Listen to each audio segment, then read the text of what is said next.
तर कसं काय पब्लिक, जय शिवराय. परत एकदा आपल्या नवीन ब्लॉगमध्ये सर्वांचं स्वागत आहे. आपल्याला जायचं होतं आज पुण्याला. मग काय नाही, सगळं बॅग वगैरे पॅक केली. आपण निघालो सकाळ-सकाळ पुण्याला. 5:30ला आपली ट्रॅव्हल होती. आपली ट्रॅव्हल होती 5:30ला, पण आपण 5ला छत्रपती शिवाजी महाराज चौक पंढरपूर येथे पोहोचलेलो. तरी पण ट्रॅव्हल काय अजून आली नव्हती. तोपर्यंत म्हणलं महाराजांचं दर्शन वगैरे घ्यावं. महाराजांचं दर्शन वगैरे घेतलं. 2-3 शूट वगैरे घेतले चांगले.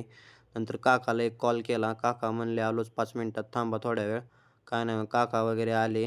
ट्रॅव्हल वगैरे आली आपली. नंतर बॅग वगैरे उचलली आणि आपण डायरेक्ट बसलो आपल्या सीटावर जाऊन.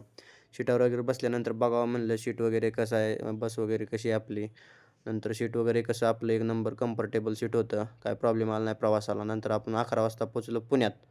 पुण्यात वगैरे पोहोचल्यावर डायरेक्ट गेलो रूमवर. रूमवर बघतो तर काय सगळे निवांत झोपलेले 11:30 वाजेपर्यंत. सगळ्यात आधी उठवलं आपण संकेतला. संकेतला वगैरे उठवल्यानंतर अजिंक्यचा एकला क्लास होता. काय नाही, त्यानं मग आवरायला वगैरे घेतलं. तो कसा आवरतोय बघा नुसतं तुम्ही आता. अजिंक्यचा आवरतोय तोपर्यंत खाऊया म्हणलं, पोटाला काय तर आपल्याला लागलेली भूक. काय नाही, मग पपई होती ठेवलेली. काय नाही, पपई वगैरे चिरली, खाल्ली सगळ्यांनी मिळून व निघालो क्लासला.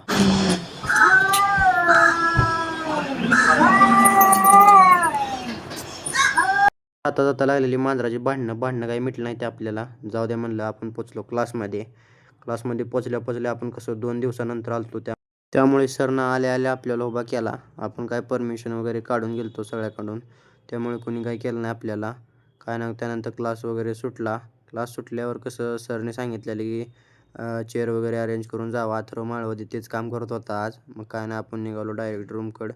रूमवर गेल्या गेल्या सगळं आवरलं. आपण निघालो डायरेक्ट जेवायला. जेवण वगैरे केलं. व आजचा ब्लॉग इथे संपला. जय शिवराय.